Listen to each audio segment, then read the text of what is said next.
the worst thing that can happen to an organization is to be led by a CEO with an approach that has the tendency to cripple the organization through the way he brings complexity into the organization. And how can that show up? It can show up in the form of too many layers of reporting in the organization. It can show up in the form of a laundry list of things that must be delivered within a short period of time. Or it can even show up just in terms of changing direction strategically every now and then. Here's where we're going. We're not going that way again. Here's where we're going. Every time there's such a thing happening in an organization, it brings complexity to the organization, and complexity is the worst enemy of alignment. And by the way, without alignment, don't expect any performance. So I've sat in retreats where I have seen cases where people are saying that they're coming up with a zillion and one, big ideas. I always say to people, if there are that many as a zillion, that in itself means that they're not big ideas. Because if they were big ideas, we can count the number of innovations the world has witnessed since creation. So if there's so many ideas, they can't be big ideas. I always say to people, you will do well as an organization, doesn't matter whether public or private, to lead the organization in terms of creating 2, 3, 4 transformational ideas that you should expect should change the king's clothes. Beyond that, then you are asking for too much, because there's only so much capacity in any organization.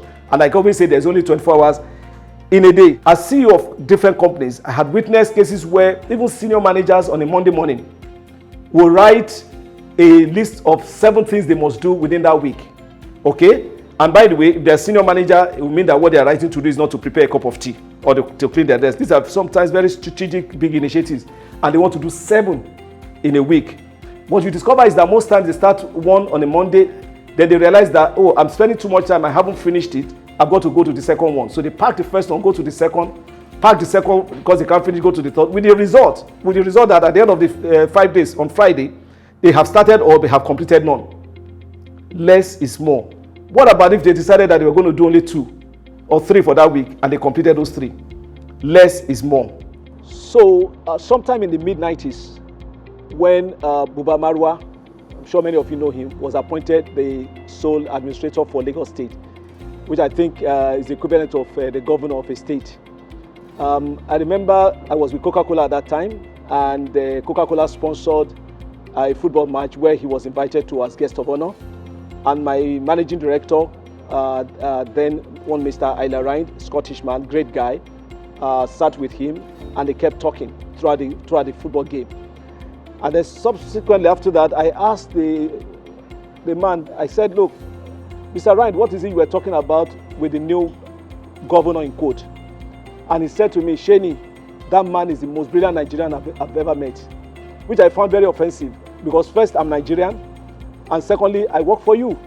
So I said to him, so what did Buba Marwa say that made you conclude that's the most brilliant person in Nigeria you've met? And he said to me, I asked Marwa one question and listen to how he answered. He said the question was, now that you are the sole administrator for Lagos State, what should Lagosians expect?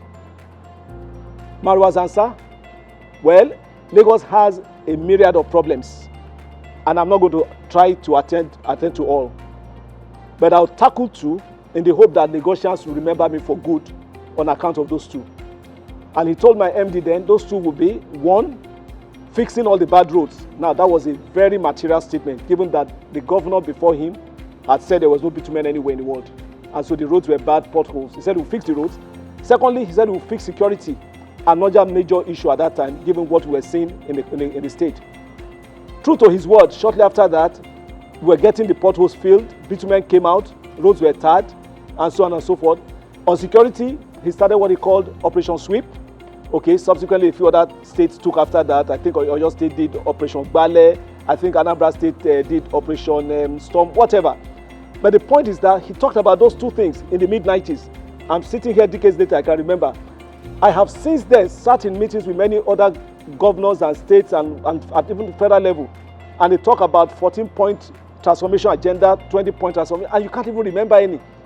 The truth of the matter is that at the time we had the financial muscle, okay, to do things, we didn't even achieve much success. Not to talk about now that our challenges have escalated, and at the time our resources have diminished. So my word to business organizations, business leaders, and even state leaders, government officials is less is more. The truth of the matter is that emphasis on everything means emphasis on nothing. And at the end of the day, what you get is not momentum. It's actually motionlessness. So less is more. A few big, bold things, much better than so many things that just cripple everybody. Thank you. See you again.